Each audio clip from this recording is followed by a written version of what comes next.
Hey gamers, your buddy Work again, D&D Hobbyist. This is part 2 of 2, little catch-up, finishing Chapter 1 and getting most of Chapter 2 done. So picking up from the last video, the entire party is in Bryn Shander. They are snowed in. It gave them an opportunity to bond and to role play and communicate and stuff. As I said, the two characters with the Harper Spy secret were connected to one another by Beldora, and so they, had an instant bond over that. They heard, so there was the cauldron got stolen from East Haven and materialized in Targos, but also taken at that time was the Chardalyn figurehead. The great big figurehead was stolen at the same time. I didn't really decide if it was stolen by Durgar or if it was stolen by the Zents and then given to the Durgar.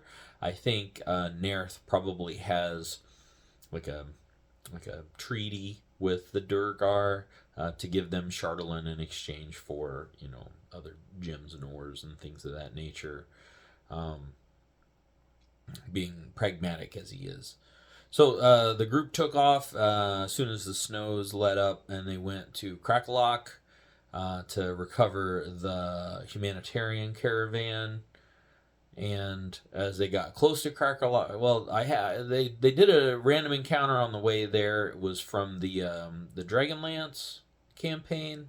It was a big bear trap undead monster thing. Its ribs are like a bear trap, and it's like a CR 9 or 10. And again, my group is level 4. And they probably should go to level 5, but I've kind of kept them at level 4 because I don't want them to go to 5 until Chapter 3. So I've been really dragging my feet. But they laid waste to this thing. It was a very exciting fight. It went really well. I don't know if I gave them a magic item or not out of that. I don't think I did.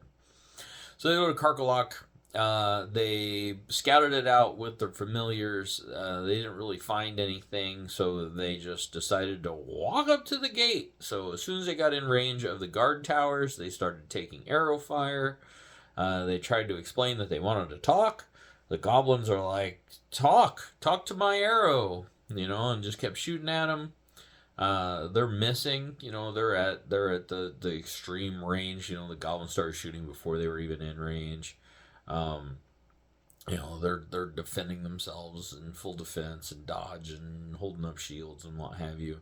So I did several rounds of this, and the issue that I was finding was that they just weren't being specific in their requests. Like they're yelling at them, but they're not.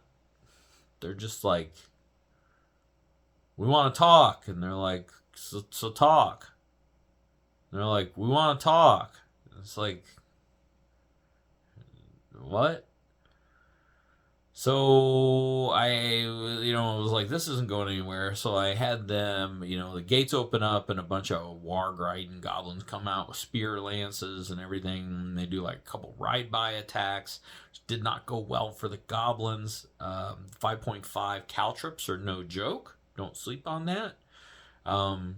So after 4 or 5 rounds of combat with these Warg Riders, the Warg Riders and the Goblins decided, hey, maybe we should talk a little bit. Maybe we can see what these guys want, because we're having a hard time just running them off. So eventually the Warg Riders, they were able to kind of pull out of the characters or the players that they wanted to talk to the chief, that they were representatives from Bryn Shander. The speaker of Bryn Shander had told them that he had received, the letter from Crackalock from the new chieftain. So they knew there's a new chieftain. They knew the chieftain's name. They knew that he wanted a peace treaty. They knew they were effectively ambassadors from Bryn Shander. All this stuff, and they were just like, we want to talk and talk. It's like, guys, like, come on. So it was weird energy. I don't know what it was, the having the new players, or the old players not wanting to step on the new players, or just people not knowing how to really proceed. Eventually, I got them into Karkalok. They kind of got a tour of the place. They got sent into like the, I forget what. Sorry, I keep yawning. It was like a feast hall, like a main dining room or whatever, and there's rotten food and everything. And they get to meet the chieftain, who is obviously not a goblin. They very what's nonchalant. They very chalantly. They very obviously tried to get the chieftain alone so they could have a conversation with him. He kept trying to explain that the guards are keeping him hostage without saying that the guards are keeping him hostage. You know, the guards go with me everywhere. You know, they was trying to. He tried speaking to them in Gnomish. No one spoke Gnomish. There were lots of different attempts made that just didn't really work out. Eventually, they offered to take him back to Bryn Shander to meet with the speaker. That they would, you know, the speaker wanted to give them supplies and to help them and like a bunch of BS. And so they got a huge war wagon pulled by wargs and an honor guard of goblins, like 4 goblins, and then anything that looked like treasure, magical or otherwise. So they got some of the supplies, they got some of the furs, they got some, and they got the shield guardian marionette. They got it, even though they didn't know what it was, and they got like the slod egg, even though they didn't know what it was. Brought all that stuff back to Bryn Shander, and they got back there. They killed the honor guard on the way. They got back to Bryn Shander, and now that guy's Sepik or whatever his name is, he's staying in Bryn Shander and owes him a favor. It's very helpful to have a gnome wizard on your side. They got a scroll of knock and opened up the slot egg, and that was a hairy little fight. Nobody ever got poisoned. Nobody ever got injected with parasites or anything. It tried to run away, and they eventually killed it while it was running away. It was an interesting fight. So after that, they wanted to go to the Black Cabin. So they probably the first or second session they had met Copper Knobberknocker up above the House of the Morning Lord. And we're like, oh yeah, we want to help you out. Eventually, they like it kept coming up in conversation and stuff. It was one of the quests that they wanted to do. You know what I didn't mention? So, session before the new people came in, the session where I had very few people. I think I had 3 people for 2 sessions in a row. One of those sessions at the very beginning, it was like, okay, here are your 9 plot hooks that you have that are hanging out there, this and that and the other, and these are the things that you want to do, and all of the town quests are done, et cetera, et cetera, et cetera. What do you want to do? And it came back, they were like, we need to go talk to the dwarves in the Dwarven Valley. I was like, why? Like, who told you that? How did you come to that? And they were like, well, it's right here on the map. And it was like, well, there's really, it's just the dwarves in the Dwarven Valley. Well, they've been here for 100 years, right? They should know what's going on. And then it's like, well, they're not really part of 10 towns. They are, but they're not, it's just kind of, there's, you don't have any quest hooks or anything going there. And they were like, yeah, we'll go there and we'll get some quest hooks. And I'm like, all right. And I racked my brain for a minute on what to do, because it was like the day of the session and they decided to go somewhere that had never been brought up in the entire campaign. We're a good bit into it at this point. And it just kind of came out of the blue, and they mentioned it like, we decided last session that this is what we were going to do, and it had never been a conversation. So I don't know. Maybe when I was in the bathroom, they decided they were going to... I don't know when it happened. But I laid it out on the table. I'm like, guys, there is nothing in this campaign about the Dwarven Valley. I have nothing prepared for it.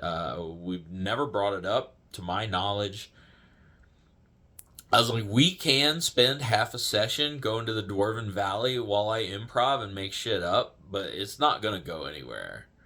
And I was like, just total behind the curtain DM stuff.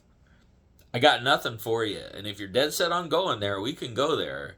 But it's going to be a boring ass waste of a session.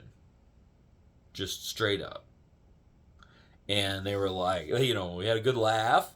And, yeah, I think that was last time, before the time before this one, before we brought in the new players. That's the first time I've ever done that. That's the first time that I've ever had a party just go, let's go do this weird thing that you haven't mentioned at all. So I don't know how a player got it in their head, or it was just weird that it even came up. And then second of all, that like they're all like, yep, that's what we're doing. Like it was like everybody agreed to it.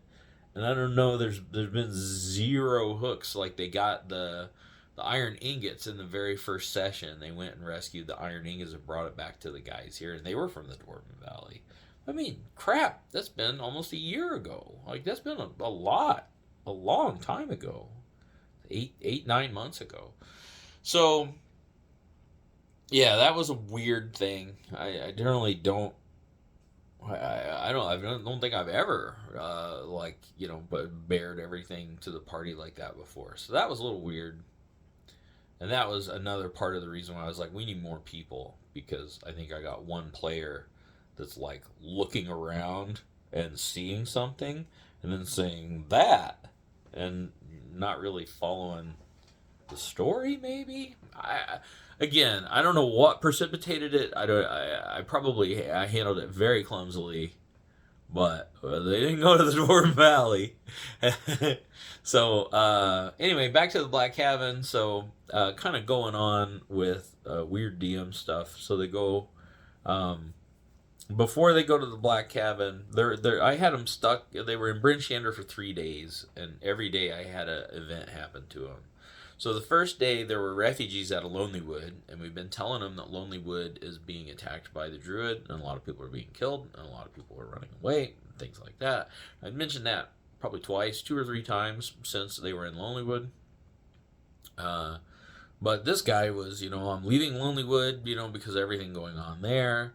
Party never asked a follow-up question about that. And he was trying to sell a family heirloom so he would have enough money to relocate to the south. So the party bought, with all of their party gold, a breastplate of fire resistance. So they were all very happy with that. I was very happy to wipe out their gold. On the second day, they met Valine Harpel, as I pronounce it. Valine Harpel. And that was an interesting interaction. She tried to get information. So I had them have that exchange with Zan, the wizard, from Bryn Shander to East Haven before he was burned at the stake in East Haven. So I had laid some groundwork for the Arcane Brotherhood and for these, So Valine or Veliana, I think I was pronouncing Veliana Harpel. So Veliana comes and says, I hear you were the last known, acquaintances of Zan, and he was an acquaintance and, a business, not a partner, but, we had business together, and wondering, if there was any information that he might have given you that you could give to me that I would find valuable. And I understand, things of value are not given freely, and I would be happy to trade with you for this information, blah, blah, blah. And they're like, we don't know nothing. He didn't do nothing. And she was like, well, maybe you could tell me about your time together, and tell me what you observed of him, and she just kind of police interrogated them. And eventually got to the point where they were like, yeah, all he did was talk about, ancient empire of Netheril. And, that he was looking for something, and he'd found some things. But mostly he just needed guides. But, they kept coming back to them. Like they kept coming back to, he tried to hire us and then he got killed for murdering people he'd hired, and we avoided we got away from him. And like they kept coming in. It was like they still remembered the stuff that he had said. They remembered that they called him Robbie. Like they had notes and stuff, and it was like like they kept kind of coming close to what she wanted, and then kind of just going back to we don't know anything. And it was like, well, I think you are not aware that you know anything, but you do know things. So she, bid them farewell, and I expected them to ask around about her. Nobody asked around about her, but now they know that she is here. She has undead wargs pulling her sled and undead kobolds in her entourage. And they know that she is also affiliated with Avarice, the tiefling that they removed from the castle at Caer-Dineval. So, weaving all of that in there. And then on day 3, the day that they were leaving, they got a message from Targos, from Nerth Maxilander, saying, hey, come back and talk to me. I'd like to sweeten the deal about the mansion. I think we can make this worth your while. Please respond and come visit. Really, I think we can work something out. They were like, okay, and then went to Lonelywood. So on the way, so they were like, oh, we'll just go to Lonelywood, we'll spend the night there, and then we'll go on to the Black Cabin. Sounds like a plan. They get to Lonelywood, and the place is decimated, right? There's less than 30 people who still live in Lonelywood. So it went from like 100 to like 27 or whatever. The speaker is still there, Nimsy Huddle. So they go and they knock on Nimsy's door, and Nimsy's like, you assholes got a lot of fucking nerve coming back here after everything you did to us and blah, blah, blah, blah, blah, blah, blah. So the party finds out that, Lonelywood has been besieged by this druid and menacing beasts from the forest. Bears and saber-toothed cats and mastodons and woolly rhinos and you freaking name it. And they're attacking the town and killing people. And so the new characters were like, ooh, like, who are these guys? Like, do we throw in with good guys? Like, it seemed that we thought they were good guys and we did okay with the goblins, but now, like, they just didn't, because they hadn't been to Lonelywood and they weren't part of any of those adventures, so kind of raised a shadow. So those two broke off from the party and they went and they spoke with a local of Lonelywood, and they talked to them, and the local kind of told them the story about what had happened before, and it was very negative. The party led people out into the woods, and some of the people were used as bait, and they drew the druid out, and when the druid ran away, then the party just left, and people had been killed, and blah, blah, blah, blah, blah.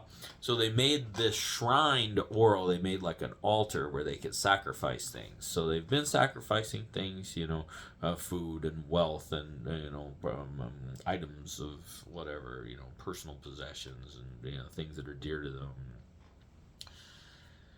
So the first thing the Harengon does is, as a priest of Lathander, he stomps out there and starts to destroy the altar. And I was like, man, like I just didn't expect any of this. Like I was ready to do Black Cabin. I wasn't really expecting to have all of this stuff.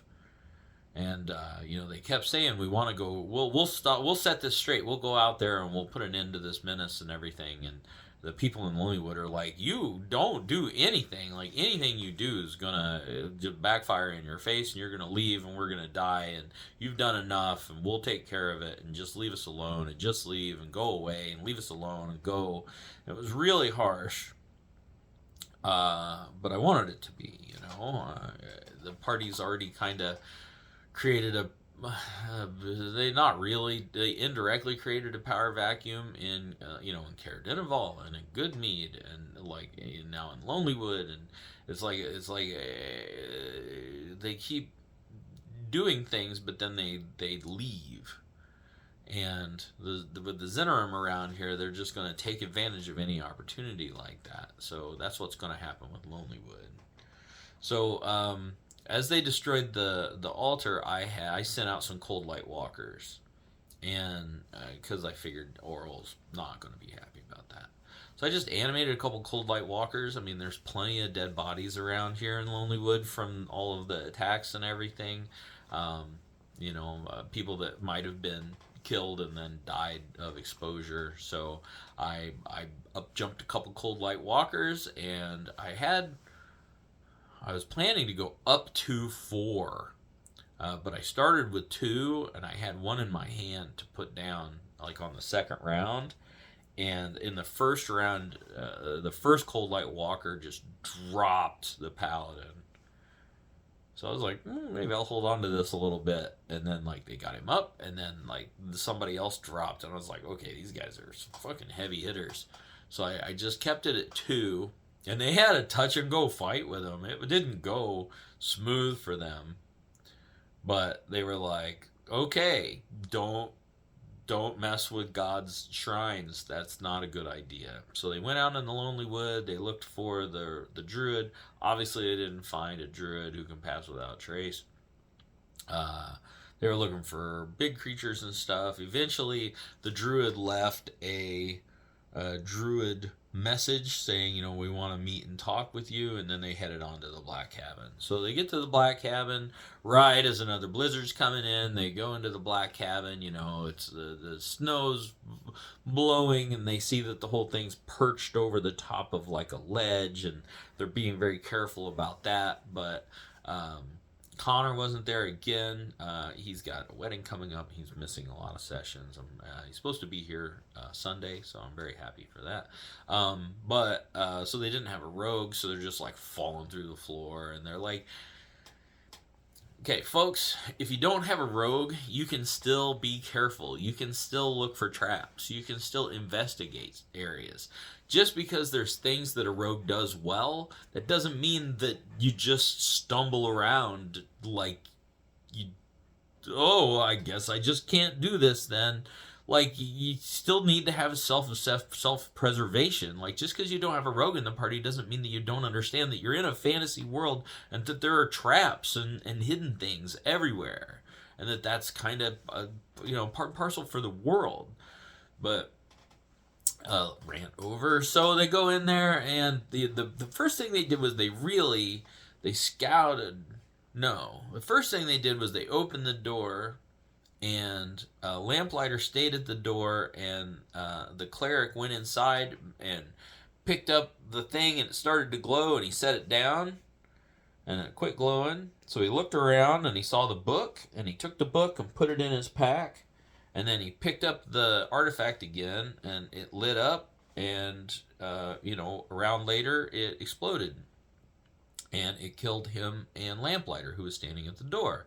And everyone else was out in the snow, like digging out the outhouse and looking in the woodshed.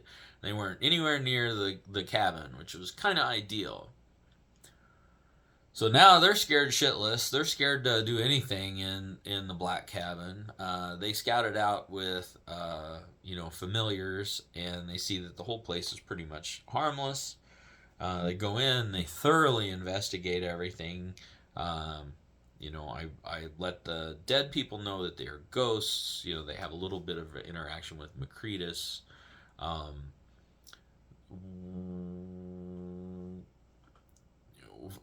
Like I say, so way back, if you remember, if you've been watching these videos, I let people take 2 secrets in exchange for a roll on a magic item. So they got, common and uncommon, and it was this giant list. It was like almost 200 things.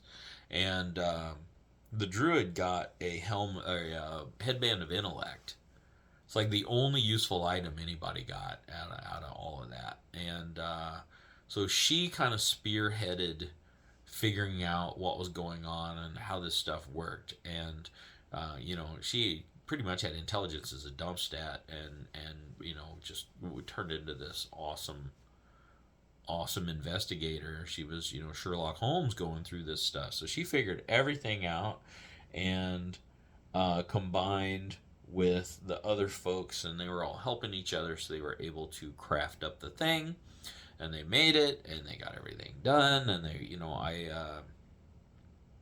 yeah, it went pretty well. I had Macretus had mentioned to the dead people that once it was, I don't want to say repaired, once it was improved, once the item was made so that it would work, that they would need to attune to it. And meta, that comment made it from the dead people conversation into the problem solver conversation.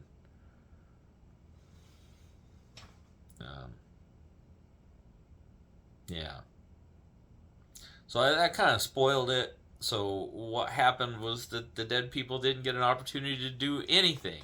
They didn't have to direct the people that were left behind, because the people that were left behind knew exactly what to do. So I keep thinking back to like how it could have been run a little bit differently. I think I should have played Macretus more and had more interaction with the dead people, but the dead people were very upset that they were dead, so I was trying to minimize, like, and move things along. That could have went better. I know a lot of people love the Black Cabin and that it's a great opportunity to do a lot of different things, and it started really well for me, and then it immediately went to, let's get this over with. So yeah, at the end of the Black Cabin, they set off the control weather thing. It's still dark, but now they're in this bubble of controlled weather.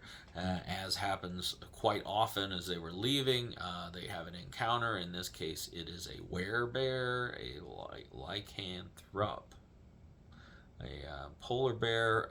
The chief of the bear tribe, which is the druid, is from the bear tribe, and she saw him, and he approaches. He's in bear form, and then he's in Garu form, and then he's in man form, and he meets them and thanks them and talks about the weather and does all of this stuff, and he knows her, and he's like, oh, sorry about what happened to your family and your husband, which is Chardalyn Berserkers schismed. So there was a schism with Chardalyn, and then there was a schism between worshippers of Auril and worshippers of the old ways, kind of thing, and that's what she is. And so didn't really resolve anything, but he asked them to go put these Chardalyn Berserkers out of their misery. So the party travels the rest of that day while the control weather's going off to the Cave of the Berserkers. They go inside, they get in a fight with the Wormlings, they defeat the Wormlings. As the Butcher comes out, they defeat the Butcher, and that's everybody that's in the caves. Like, I couldn't believe there weren't any Chardalyn Berserkers in the Berserker caves. There was one guy, so it was weird. So they cleaned everything out. They had a short rest. They found the blue flame of Auril, and they were just experimenting with that, and then more Berserkers are coming back. So that's where we left the game, in a bit of a cliffhanger last time. Now, I had a couple of weeks, and I've kind of been working on that stuff. What my ideas are. So I'm trying to force the party to go to Sunblight at this point. I did let them level after they did the Black Cabin, so now they're level 5. So now they need to go to Sunblight and get this game moving. I'm ready to get back on the main quest line. I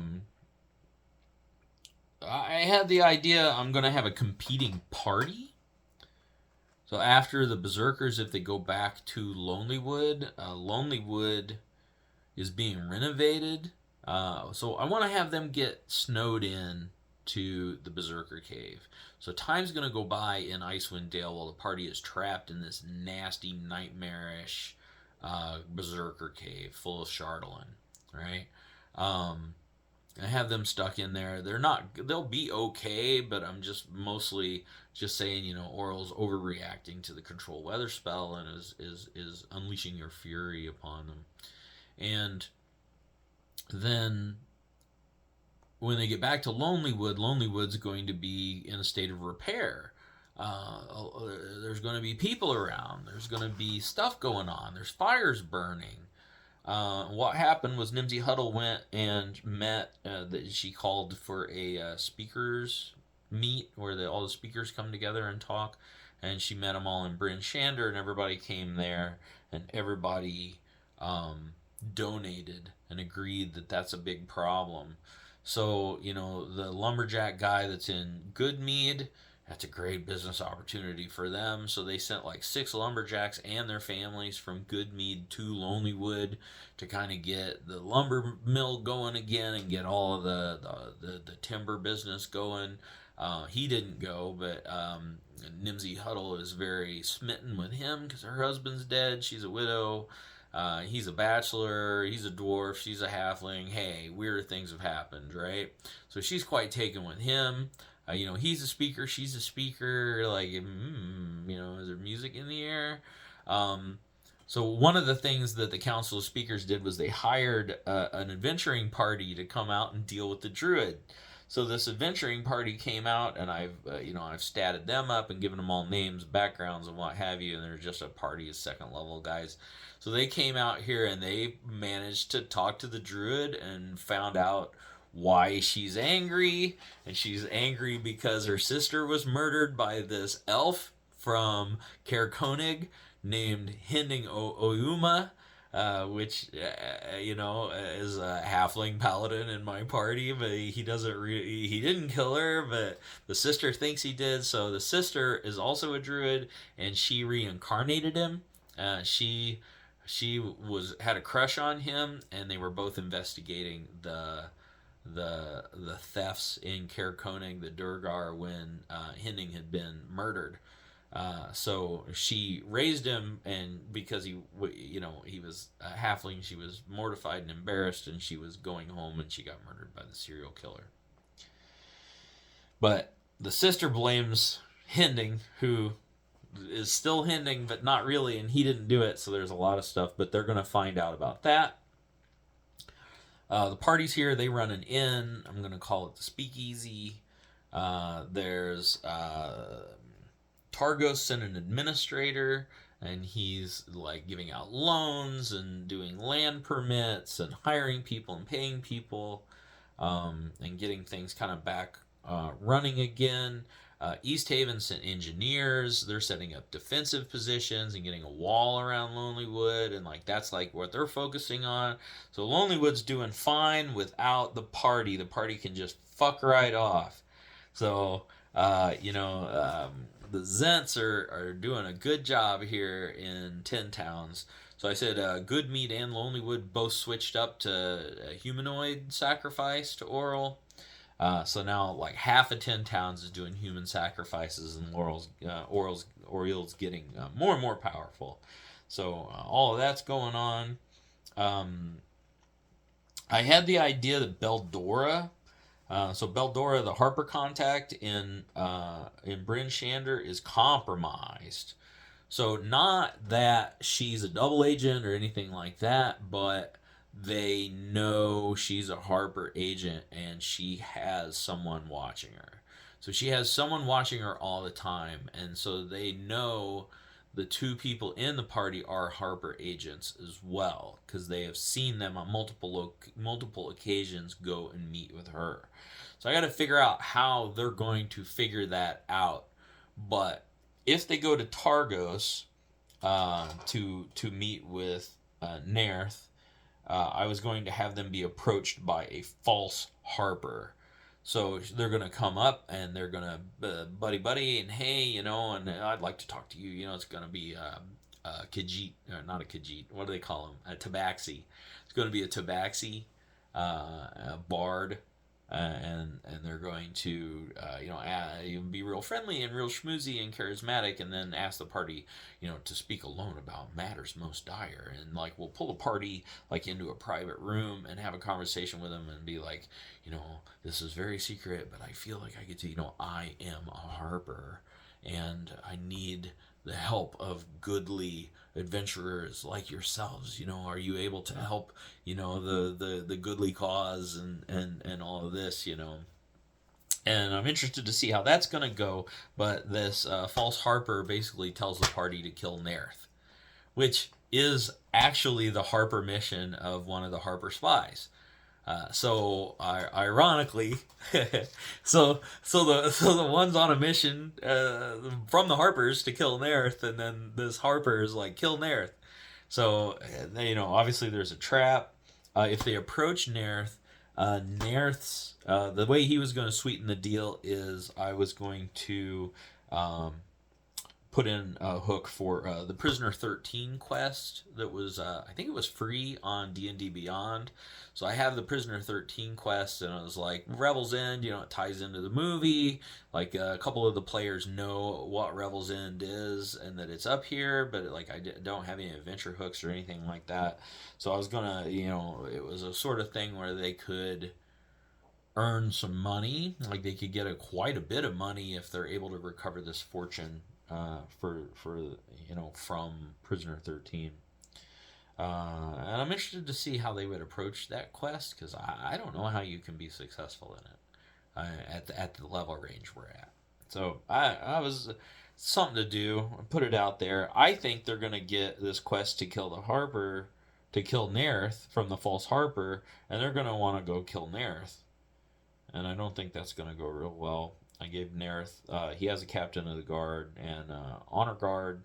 I also gave him from Reddit. He has a bodyguard. It's a female Goliath from Sky Shelter. So I don't know. We'll see how that goes. Just an idea, putting all that stuff together. And then I mentioned the Druid's sister, or her name is Vernus.